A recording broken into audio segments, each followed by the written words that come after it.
चलो ધોરણ 10 chapter number 6 જૈવિક ક્રિયા એમાં ગયા લેક્ચરની અંદર આપણે કે ફેફસામાં ઓક્સિજન યુક્ત રુધિરનું વહન કેવી રીતે થાય એમના વિશે વાત કરી હતી। એમાં આપણે શું જોયું હતું કે એની અંદર આપણે જોયું હતું કે ચતુષ્ખંડીય હૃદયના પ્રાણીઓ છે એની ક્રિયાવિધિ કેવી હોય કે ત્યારબાદ ત્રિખંડીય પ્રાણીઓ બરોબર દ્વિખંડીય પ્રાણીઓ અલગ અલગ પ્રાણીઓ છે એ અલગ અલગ ખંડની રચના ધરાવતા હોય હૃદયની એવા બધાની વાત કરી હતી। તો એમાં આપણે ચતુષ્ખંડીય હૃદયમાં કોનો સમાવેશ કર્યો હતો તો કે પક્ષીઓ બરોબર પ્રાણીઓ અને સસ્તન બરોબર આટલા જે સમુદાય છે એનો આપણે સમાવેશ કેમાં કર્યો હતો ચતુષ્ખંડીય હૃદયની અંદર। હા આમાં પણ કોઈ અપવાદ રૂપે હોય છે બરોબર પણ એને આપણે ગણવાના નથી। હવે ત્યારબાદ ત્રિખંડીય હૃદયની વાત કરી તો ત્રિખંડીય હૃદયની અંદર આપણે સમાવેશ કર્યો હતો કે ઉભયજીવી પ્રાણીઓ અને સરીસૃપ પ્રાણીઓ બરોબર કે એની અંદર હૃદયની રચના કેવી હોય છે ત્રિખંડીય રચના। હવે એના પછી આપણે દ્વિખંડીય હૃદયની વાત કરી હતી તો કે દ્વિખંડીયમાં આપણે જોઈતી માછલી વિશે। હવે ચતુષ્ખંડીયમાં વાત કરીએ તો કે ચાર ખંડમાં વ્યવસ્થિત રીતે વિભાજિત હોય એટલા માટે ઓક્સિજન રુધિર અલગ હોય અને ઓક્સિજન વિહીન રુધિર અલગ હોય કે જે આપણા માટે કેવા હોય છે લાભદાયી। શું કામે તો કે આપણે ઊર્જાની વધારે જરૂર પડે છે એટલા માટે વધારે પ્રમાણમાં ઊર્જા મળી રહે એ અનુસાર કેવા હોય છે તે લાભદાયી હોય છે। હવે જો ત્રિખંડીય હૃદય હશે તો શું થશે તો કે એમની અંદર અમુક અંશે શું થતું હશે તો કે ઓક્સિજન યુક્ત રુધિર અને ઓક્સિજન વિહીન રુધિર એ ભેગા થતા હશે। એક ક્રિયા ચતુષ્ખંડીય હૃદયમાં થતી નથી। શું કામ તો કે સંપૂર્ણપણે વિભાજિત છે એટલા માટે। હવે જો કોઈ આપણે દ્વિખંડીય હૃદયની વાત કરતા હોય તો માછલીની વાત કરીએ તો શું થાય તો કે એની અંદર રુધિર ઓટોયુક્ત રુધિર આવે છે અને ડાયરેક્ટ શરીરના વિવિધ અંગો સુધી ચાલ્યું જાય છે કે બીજી વખત રુધિરની અંદર પ્રવેશ કરતો નથી। પરંતુ ચતુષ્ખંડીય હૃદય હશે તો શું થશે તો કે હૃદયની અંદર ફરીવાર રુધિર આવશે તો આજે રુધિર બીજી વખત હૃદયની અંદર આવ્યું એક ક્રિયાને આપણે બેવડું પરિવહન કીધું હતું બરોબર।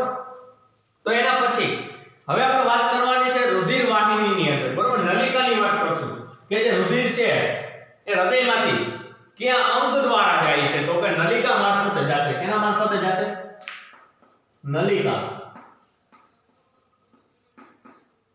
જેને આપણે કહી શકીએ રુધિર વાહિની। તો કે રુધિર વાહિની કોને કહેવાય તમને લોકોને ખબર છે કે આપણે અગાઉ પણ કીધું હતું કે રુધિરનું વહન જે કરતી નલિકા છે એને આપણે કઈ નલિકા કહીશું રુધિરની બરોબર એને રુધિર વાહિની કહીશું કે જે વાહિની રુધિરનું વહન કરે છે એ વાહિનીને આપણે કહીશું રુધિર વાહિની। તો એની વ્યાખ્યા આપી શકાય રુધિર વાહિનીની કઈ રીતે બરોબર તો કે કહી શકીએ કે રુધિરનું વહન કરતી વાહિનીને શું કહીશું રુધિર વાહિની બરોબર। તો આપણને ખબર છે કે હૃદયની અંદર રુધિરનું વહન વિવિધ અંગો સુધી કેમાં થાય છે ધમની અને શિરા મારફતે થાય છે। હૃદયની અંદર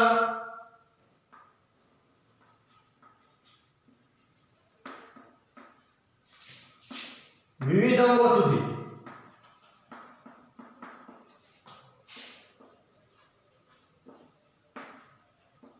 રુધિરનું વહન છે એ ધમની અને શિરા મારફતે થાય છે।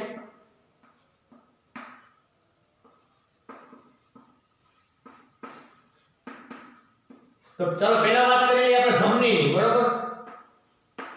તો ધમની જે છે એ ધમની શું કાર્ય કરે છે તો કે હૃદયમાંથી રુધિર જે છે એ રુધિરને વિવિધ અંગો સુધી લઈ જશે વિવિધ અંગો સુધી લઈ જશે। ધમની શું કાર્ય કરે છે તો કે હૃદયમાંથી રુધિરને વિવિધ અંગો સુધી લઈ જવાનું કાર્ય કરે છે।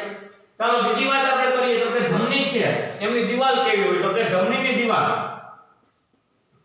દીવાલ જાડી અને સ્થિતિસ્થાપક હોય જાડી અને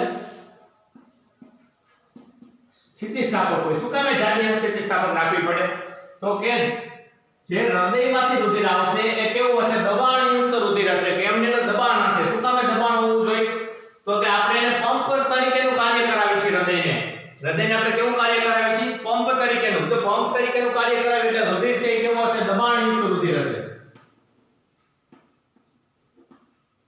કેમ કે જો રુધિરમાં દબાણ હશે તો જે અલગ અલગ પેશી સુધી પહોંચી શકશે। દબાણયુક્ત રુધિર હોવાને કારણે આપણે એની દીવાલ કેવી હોય છે જાડી અને સ્થિતિસ્થાપક બરોબર। હવે આ વસ્તુ આપણે શિરાની અંદર જોઈએ તો કે શિરાની અંદર આ વસ્તુ કેવી હોય છે ઉલટી બરોબર, અથવા તો આપણે કહી શકીએ વિરુદ્ધ ક્રિયા જોવા મળે છે. શું કામ? તો કે શિરા શું કાર્ય કરે છે? તો કે વિવિધ અંગોમાંથી રુધિર હૃદય તરફ લાવે છે. શું કાર્ય કરે છે? વિવિધ અંગોમાંથી રુધિર હૃદય તરફ લાવે છે. એમની દીવાલ છે જાડી કે સ્થિતિસ્થાપક જોવા મળશે નહીં. બરોબર, હવે એમાં હવે રુધિર છે ધમનીમાં કેવો હતો? દબાણયુક્ત. તો શિરાની અંદર દબાણયુક્ત હશે નહીં. બરોબર, પર્યાપ્ત માત્રામાં દબાણ હશે. તો આ વાત કરીએ આપણે શિરાની. તો હવે જોઈએ કે ધમની હૃદયમાંથી ધમની મારફતે રુધિર છે અંગો સુધી પહોંચ્યો. હવે ત્યાં કેવી ક્રિયા કરે? તો કે ધમનીઓ જે છે એ શું કરશે? તો કે નાની નાની વાહિનીમાં વહેંચાઈ જશે.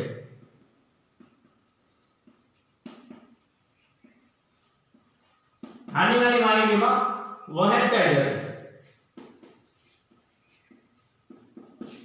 શું કાર્ય કરે છે ધમની?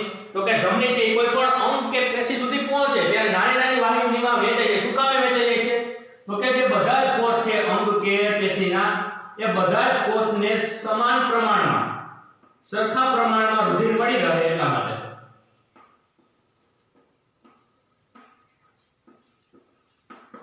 બધા જ કોષને સરખા પ્રમાણમાં રુધિર મળી રહે એટલે શું કરે છે કે જે નાની નાની વાહિની કે કેશિકાઓની અંદર વહેંચાઈ જાય. વાહિની કે કેશિકા અથવા તો આપણે કેશિકા કહીએ. બરોબર, નાની નાની વાહિની કે કેશિકામાં વહેંચાઈ જાય છે. તો બધા જ કોષને સરખા પ્રમાણમાં રુધિર મળે એટલા માટે ધમની શું કરે છે? તો કે નાની નાની કેશિકા કે વાહિનીમાં વહેંચાઈ જાય છે. બરોબર, હવે જે નાની નાની વાહિની કેશિકામાં વહેંચાય એની દીવાલ કેવી હોય? તો કે એની દીવાલ એક કોષીય જાડી ધરાવતી હોય. કેવી હોય? એક કોષીય જાડી ધરાવતી.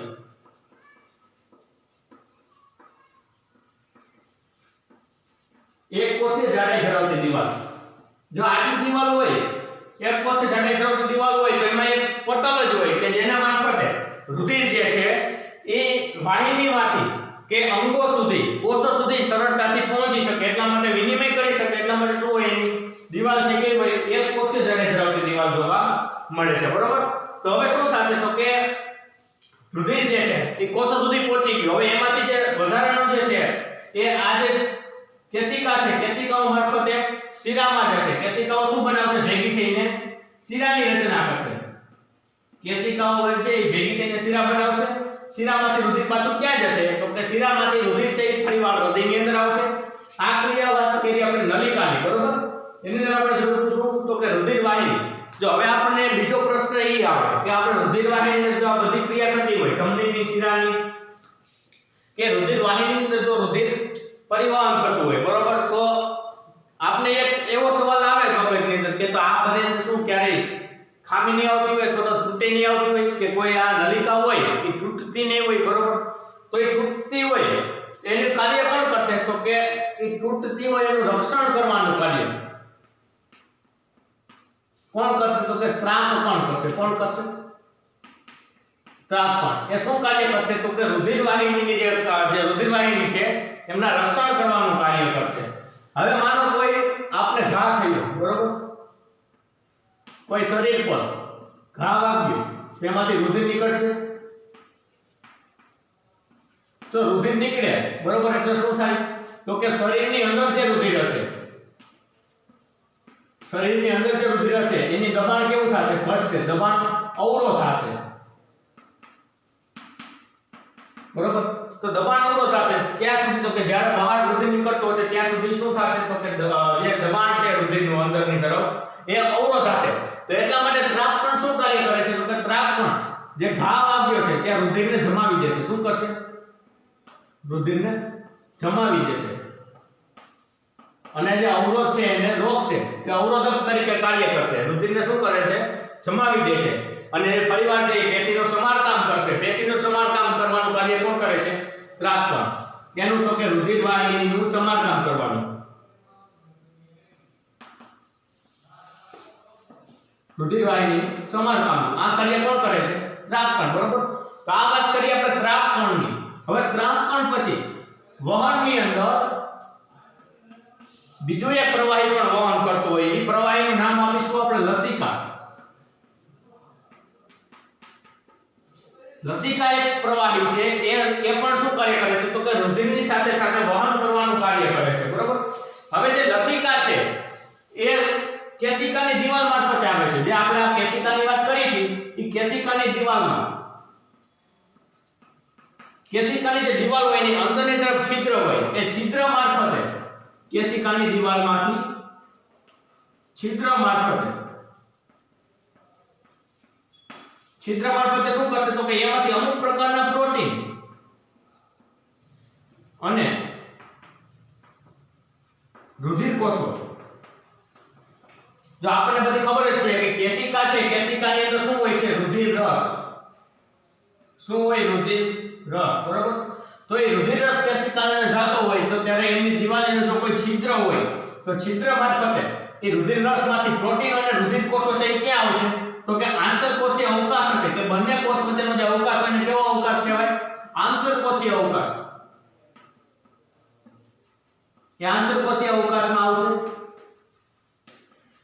આંતરકોષીય અવકાશ એટલે કેવો અવકાશ? તો કે બે કોષ વચ્ચેની જગ્યાને શું કહીશું આપણે? આંતરકોષીય અવકાશ કહીશું। તે આંતરકોષીય અવકાશમાં આવશે, બરોબર। તો ત્યારબાદ શું કરશે?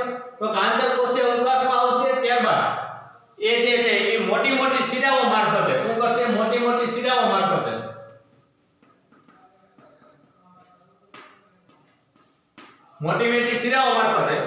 શું કરશે? તો કે એ પાચિત આહાર છે।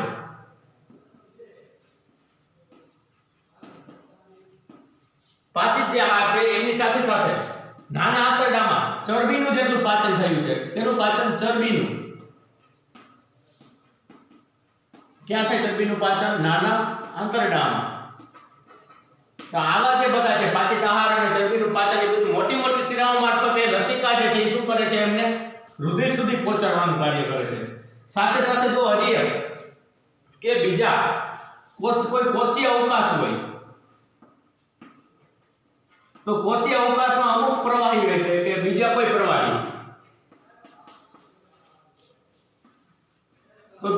પ્રવાહીને રુધિર સુધી પહોંચાડવાનું કાર્ય પણ કોણ કરે છે? લસિકા।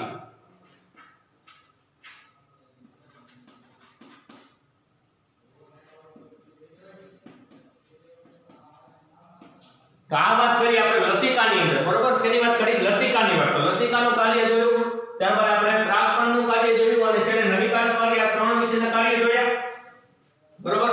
ચાલો ફરીવાર એકવાર જોઈ લઈએ કે નલિકા છે એ નલિકા એટલે કે રુધિર વાહિની। તો હૃદયમાંથી જે રુધિર છે, રુધિર વાહિનીની વ્યાખ્યા આપણે કઈ રીતે આપી શકાય? તો કે હૃદયને, બરોબર, હૃદય જે છે હૃદયમાંથી રુધિર વાહિનીની વ્યાખ્યા આપવી તો આપણે આપી શકીએ કે રુધિર જે વાહિની મારફતે વહન પામે છે એ વાહિનીને આપણે કઈ વાહિની કહીશું? રુધિર વાહિની કહીશું, બરોબર। તો આપણે ખબર જ છે કે હૃદય છે એ હૃદયમાંથી રુધિરનું વહન બે પેશીઓ દ્વારા થતું હોય, તો બે વાહિની દ્વારા થતું હોય। ધમની અને શિરા મારફતે વહન થાય છે। તો ધમની અને શિરા પણ શું છે? એક રુધિર વાહિનીના ભાગ છે, બરોબર। હજુ પહેલા ધમની જોઈએ તો ધમની છે એનું કાર્ય શું? તો કે હૃદયમાંથી રુધિરને વિવિધ અંગો સુધી લઈ જવાનું કાર્ય કરે છે। તો એની દીવાલ કેવી હોય છે? જાડી અને સ્થિતિસ્થાપક। શું કામ? તો કે જો રુધિરમાંથી જે દબાણ આવશે, રુધિરનું જે દબાણ હશે, હૃદયમાંથી આવતું રુધિરનું દબાણ કેવું હશે? વધારે। તો વધારે દબાણ હોવાને કારણે ધમનીની અંદર કોઈ ખામી ના આવે, બરોબર, અથવા તો કોઈ ત્રુટિ ના આવે, તૂટે નહીં એની દીવાલ। એટલા માટે દીવાલ કેવી હોય? જાડી અને સ્થિતિસ્થાપક, બરોબર। હવે જો એ બીજી વસ્તુ આપણે જોઈએ તો કે શિરાની અંદર આ વસ્તુ કેવી હોય? ઊંધી। શું કામ? તો કે શિરાનું કાર્ય શું છે? તો કે વિવિધ અંગોમાંથી રુધિર છે હૃદય તરફ લઈ આવવાનું કાર્ય કોણ કરે છે? શિરા। એમની દીવાલ જાડી કે સ્થિતિસ્થાપક જોવા મળશે નહીં, કેમ કે એની અંદર રુધિરનું દબાણ છે, રુધિરનું દબાણ કેવું હશે? પર્યાપ્ત માત્રામાં, અને હૃદયની અંદર દબાણ કેવું હશે? વધારે। શું કામ? તો આપણે હૃદયને પંપ તરીકેનું કાર્ય કરાવી છે કે જેથી બધા જ અંગ સુધી રુધિર છે એ ઝડપથી પહોંચી શકે એટલા માટે, બરોબર।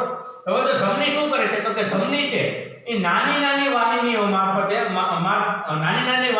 રૂપાંતર પામે છે। વાહિની કે કેશિકાઓમાં રૂપાંતર પામે છે। શું કામ રૂપાંતર પામે?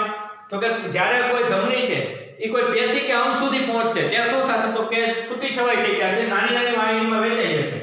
એવું શું કામ કરશે? તો એવું એટલા માટે કરશે કે જે પેશી કે અંગોના કોષો છે એ બધા જ કોષને સરખા પ્રમાણમાં રુધિર પ્રાપ્ત થાય એટલા માટે શું કરે છે? કે નાની નાની વાહિનીઓમાં કે કેશિકાઓમાં વહેંચાઈ જાય છે। હવે જે આ જે નાની નાની વાહિનીઓ કે કેશિકાઓ હોય એની દીવાલ કેવી હોય? તો કે એક કોષીય જાડાઈ ધરાવતી દીવાલ જોવા મળે। કેવી દીવાલ જોવા મળે? એક કોષીય જાડાઈ ધરાવતી, એટલે કે કે જેનામાંથી વાહિનીમાંથી જે કોષ સુધી જે રુધિર છે એ આ પારદર્શક જે પટલ હશે એક કોષે જડે ધરાવતું જે પટલ હશે એ પટલમાંથી વિનિમય થઈ જશે. વિનિમય થવું એટલે કે આપલે થવું, બરોબર, એક ક્રિયા થઈ જશે. તો આ વાત કરી આપણે નલિકાની રુધિર વાહિનીની અંદર, બરોબર. તો હવે આપણે જોયું કે કેશિકાઓ છે એ કેશિકાઓમાંથી રુધિર વહન પામે છે, બરોબર. હવે આપણે ક્યારેક એવો ખ્યાલ આવે કે રુધિર વાહિની જો રુધિરનું વહન કરાવવાનું કાર્ય કરતી હોય તો ક્યારેક એવું પણ બને કે એ તૂટે તો એનું રક્ષણ કોણ કરે? તો એનું રક્ષણ કરશે ત્રાગકણ. કોણ કરશે એનું રક્ષણ? ત્રાગકણ. ત્રાગકણ શું કરે? તો ઉદાહરણ તરીકે જો આપણે કોઈ શરીરમાં કોઈ ઘા વાગ્યા હોય તો એ ઘા વાગે એટલે શું થાય? તો કે રુધિર નીકળશે. તો રુધિર જ્યારે નીકળે ત્યારે શરીરની અંદરનું જે રુધિર હશે એનું દબાણ કેવું થશે? અવરોધ હશે, બરોબર. કેમ કે બહારનું જે રુધિર ક્યાં આવવા મળશે? વધારે પ્રમાણમાં બહાર તરફ આવવા મળશે. તો એ ક્રિયાને રોકવા માટેનું કાર્ય કોણ કરે છે? ત્રાગકણ. આપણને ખબર છે કાઈ વાગ્યું હોય, લોહી નીકળે, બરોબર. પછી આપણે ઘડીક વાર દબી રાખીએ તો શું થાય? રુધિર જામી જાય. તો રુધિર જમાવવાનું કાર્ય કોણ કરે છે? ત્રાગકણ. અથવા તો બીજું કાર્ય એવું છે કે રુધિર વાહિનીનું સમારકામ કરવાનું કાર્ય કોણ કરે છે? ત્રાગકણ, જે રુધિરને અવરોધે છે, બરોબર. અને ફરીવાર એનો માર્ગ છે એ નિયમિત કરે છે કે રુધિર વાહિની છે ફરી એનું પોતાનું કાર્ય કરી શકે. ચલો એના પછી તો કોઈ કેશિકાઓ છે એ કેશિકાઓની દિવાલની અંદર છિદ્ર આવેલું છે. વાત કરીએ છીએ આપણે લસિકાની, તો કે લસિકા એક બીજું એવું પ્રવાહી છે જે વહનની ક્રિયામાં મદદરૂપ થાય છે. પહેલું પ્રવાહી કયું જોયું આપણે? રુધિર. તો રુધિર સાથે બીજું એક એવું પ્રવાહી છે કે જે વહનની ક્રિયામાં ભાગ લે છે. કયું પ્રવાહી? તો કે લસિકા પ્રવાહી જે છે એ ભાગ લે છે, બરોબર. તો લસિકા પ્રવાહીનું કાર્ય છે. લસિકા કેવી રીતે પ્રવાહી બને? તો કે આપણે ખબર છે કે કેશિકાની અંદર શું વહન પામે છે? રુધિર, બરોબર. તો રુધિરની અંદર શું આવેલું હશે? રુધિર કોષો આવેલા હશે.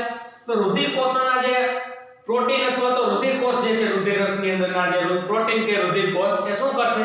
તો કે કેશિકાઓની દિવાલમાં નાના છિદ્ર આવેલા હશે. છિદ્ર મારફતે ક્યાં આવશે? આંતરકોષીય અવકાશમાં આવશે. અને આંતરકોષીય અવકાશમાં આવશે એ પ્રવાહી, બરોબર. એ પ્રવાહીને આપણે કહીશું લસિકા પ્રવાહી, બરોબર. હવે લસિકા પ્રવાહી છે રુધિર કરતા એકદમ વિરુદ્ધ છે. શું કામ? તો કે લસિકા પ્રવાહી છે કેવું છે? રંગહીન છે. એમાં કોઈ પણ પ્રકારના રંગ છે નહીં. એટલા માટે પ્રવાહી રુધિર કરતા અલગ પડે છે. રુધિર છે એ લાલ રંગનું છે, બરોબર. પરંતુ આની અંદર એવો કોઈ રંગ છે નહીં, રંગહીન પ્રવાહી છે. તે ક્યાં આવેલું હશે? કોષીય અવકાશમાં જોવા મળશે, બરોબર. ચલો કોષીય અવકાશ એટલે શું? તો કે બે કોષ વચ્ચેની જે જગ્યા છે એને આપણે આંતરકોષીય અવકાશ કહીએ છીએ, બરોબર. હવે શું કરશે? તો કે લસિકામાં જે લસિકા પ્રવાહી છે એ મોટી શિરાઓ મારફતે પાચિત આહાર જેટલો હશે, પાચિત આહાર, ત્યારબાદ નાના આંતરડામાં જે ચરબીનું પાચન થયું છે, ચરબીના પાચનને અને અમુક કોષીય અવકાશ વચ્ચે એને અમુક પ્રવાહી એવું હોય કે એ પ્રવાહીને આ બધી જ વસ્તુ પાચિત ખોરાક, નાના આંતરડામાંથી ચરબીનું પાચન થયેલી જે ચરબીનું પાચિત ચરબી જે છે એ અને બીજું કોઈ પ્રવાહી છે એ પ્રવાહીને આ બધાને એકઠું કરશે. એકઠું કરીને રુધિર સુધી પહોંચાડશે. રુધિર પછી શું કરશે? તો કે રુધિર છે એ ફરીવાર એમને પાછું લઈ જશે હૃદય તરફ. તો આ વાત કરી આપણે મનુષ્યની અંદર વહનની, બરોબર. હવે આપણે આના પછીના લેક્ચરમાં આપણે જોવાનું છે કે વનસ્પતિની અંદર વહન કઈ રીતે થાય. તો આજે આપણે આટલું રાખીએ. બાકીનું આપણે વનસ્પતિની અંદર વહન છે આપણે આગળના લેક્ચરની અંદર જોઈશું.